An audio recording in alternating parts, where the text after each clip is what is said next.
আমি একটা ঘটনা শুধু বলি। নবীজির একজন সাহাবী ছিলেন হাবিব ইবনে জায়েদ, আল্লাহর নবীর একজন সাহাবী হাবিব উনার নাম। উনি 16 বছর বয়সে কাফেররা উনারে আটকায় ফেলছিল। আটকানোর পরে এই সাহাবীকে কাফেররা শহীদ করছিল, হত্যা করছিল। কিন্তু হত্যাটা করছে বড় নির্মমভাবে। ওনার প্রথমে ডান হাত কাইটা ফেলছে, এরপরে বাম হাত কাটছে, ডান পাও কাটছে, বাম পাও কাটছে, জিব্বাটাই না কাইটা ফেলছে, সারাটা শরীর। আমরা উর্দু কিতাবে পড়ছি ওনারে কাইটা কাইটা টুকরা টুকরা কইরা পিস পিস বানায় ফেলছে। কিন্তু শেষ নিঃশ্বাস যখন যায় ওই পর্যন্ত ওনারে বেঈমানরা জিজ্ঞেস করছিল যে বল একবারের জন্য যে মুহাম্মদ আল্লাহর রসুল নয়। উনি বলছে ওয়াল্লাহি আনা আশহাদু আন্না মুহাম্মাদান রাসূলুল্লাহ। এই বেঈমান, আমি শেষ মুহূর্ত পর্যন্ত সাক্ষ্য দিলাম আমার মদিনার নবী মুহাম্মদ তিনি আল্লাহর রসুল। আমার জান যায় যাক, কিন্তু আমি তাকেই রসুল মনে করি। এইভাবে উনি জীবন দিছেন। ওনারে কাইটা টুকরা টুকরা করে ফেলে দিছে।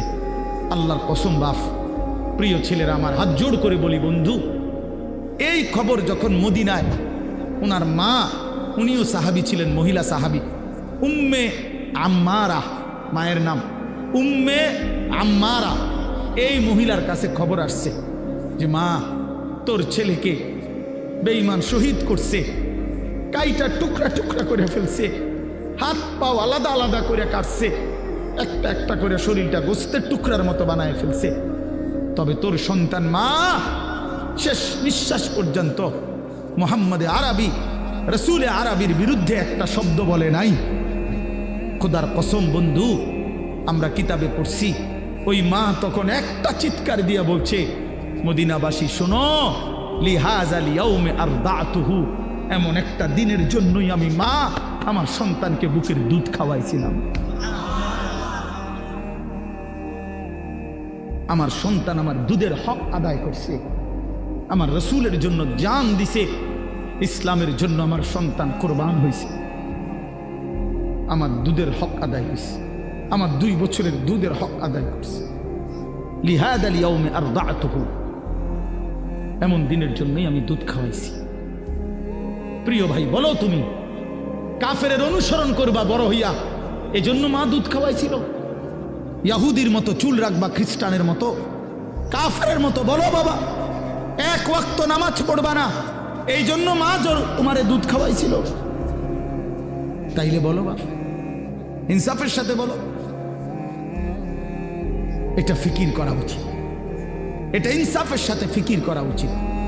অতএব আসছে বক্তা, আসছে, এখন টের পাই যে কারো পরিচিতি, কারো জনপ্রিয়তা, এটা তেমন কিছুই না, এটা কোনো বিষয়ই না, আসলেই কোনো বিষয় না। এটা 10 জনের সামনে আল্লাহর কথা বললে আর 10,000-এর সামনে বললে এখানে সফলতা ব্যর্থতার কিছু নেই। যে 10 জনের কাছে বলছে দেখে উনি ব্যর্থ, আর 10,000-এর কাছে বলাতে উনি সফল না, এমন কিছু কোরআন সুন্নাহর মধ্যে নাই। বরঞ্চ আল্লাহ পাক গ্রহণ করলেন কিনা, আখিরাতে আল্লাহর কাছে গ্রহণযোগ্য হলো কিনা, কবুল করলেন কিনা, এটা হলো দেখার বিষয়। এটা দেখার বিষয়। উপস্থিত তো হয়েছে 10 লাখ, কিন্তু মনে করেন আল্লাহ তাআলা গ্রহণ করলেন না, তো কোনোই মূল্য হলো না।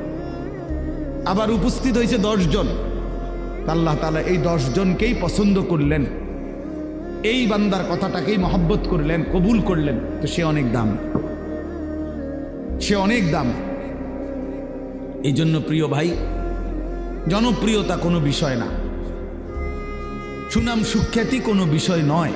বিষয় হলো আল্লাহর কাছে গ্রহণযোগ্য হওয়া, আল্লাহ তাআলার কাছে কবুল হওয়া। কোরআন শরীফে আছে ইব্রাহিম আলাইহিস সালাম ওনার ছেলে ইসমাইল আলাইহিস সালামকে সাথে নিয়ে, এই বাবা এবং ছেলে আল্লাহর ঘর কাবা, সর্বশ্রেষ্ঠ দামি খেদমত আল্লাহর ঘর কাবা, আল্লাহ পাকের হুকুমে পুনর্নির্মাণ করছেন, পুনরায় তৈরি করছেন। এত বড় খেদমত করার পরেও কোরআন শরীফে স্পষ্ট আছে ইব্রাহিম আলাইহিস সালাম আল্লাহ পাকের কাছে দোয়া করছেন।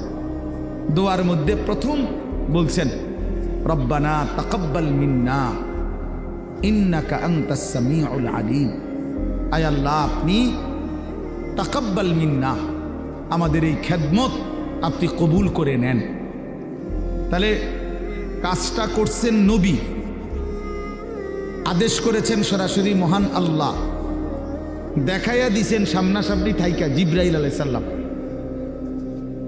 তাইলে যেখানে আল্লাহ তাআলা বললেন, জিব্রাইল দেখাইয়া দিল সামনে থাইকা, ইব্রাহিমের মতো নবী যে কাজটা করল, এরপরেও এত দামি বিষয়, এরপরও ইব্রাহিম আলাইহিস সালাম আল্লাহ পাকের কাছে বিনয়ের সাথে বলছেন, আল্লাহ আপনি কবুল করে নেন।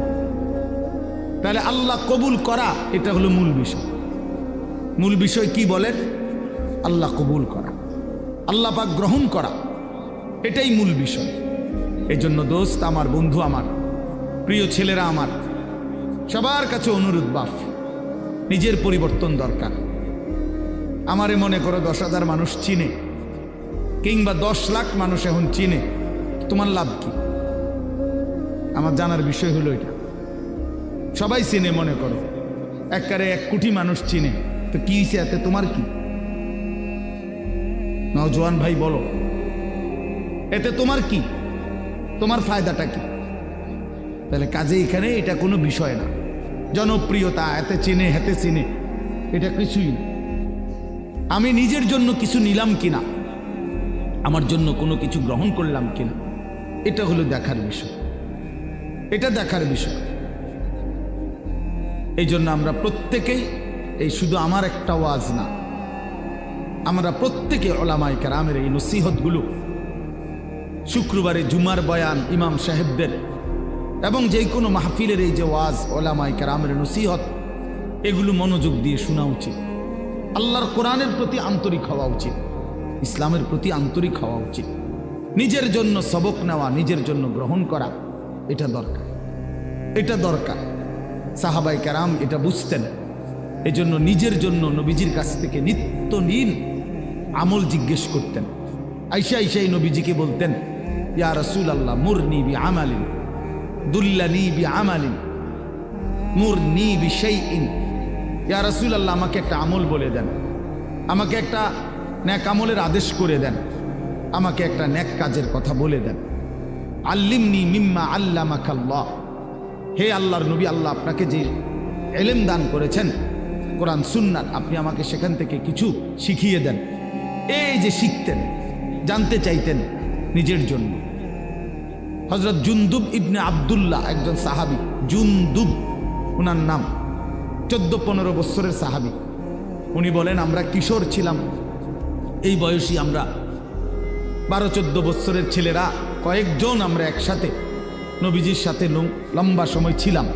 কুন্না মা'আন নবী সাল্লাল্লাহু আলাইহি ওয়াসাল্লাম ওয়া নাহনু ফিতিয়ানুন হাযাবিরা। আমরা উঠতি বয়সের যুবক ছিলাম, তরুণ। তো আমরা কি করলাম? নবীজির সাথে থেকে ফাতাআল্লামনাল ঈমান, আমরা রাসূলুল্লাহ সাল্লাল্লাহু আলাইহি ওয়াসাল্লামের কাছ থেকে ঈমান শিখলাম। ঈমান শিখলাম। তাহলে ঈমান শিখতে হয়, ঈমান বুঝতে হয়। শুধু কালেমা লা ইলাহা ইল্লাল্লাহ মুহাম্মাদুর রাসূলুল্লাহ, এটা তো কালেমা, বাক্য। যে এটা আমার কাছে কি চায়, এই কথা আমার কাছে কি দাবি করে, লা ইলাহা ইল্লাল্লাহ বলতে আমাকে কি বলতে চাচ্ছে, মুহাম্মাদুর রাসূলুল্লাহ বলতে আমার কাছে কি বলতে চাচ্ছে, এটা বোঝা উচিত। এটা শিখার বিষয়, জানার বিষয়। ঈমানের জন্য ক্ষতিকারক কুফর, শিরিক, নিফাক, 3 জিনিস ঈমানকে ক্ষতি করে। 1 হলো কুফর, কুফুরি, 2 হলো শিরিক, 3 নাম্বার হলো নিফাক, মুনাফিকি।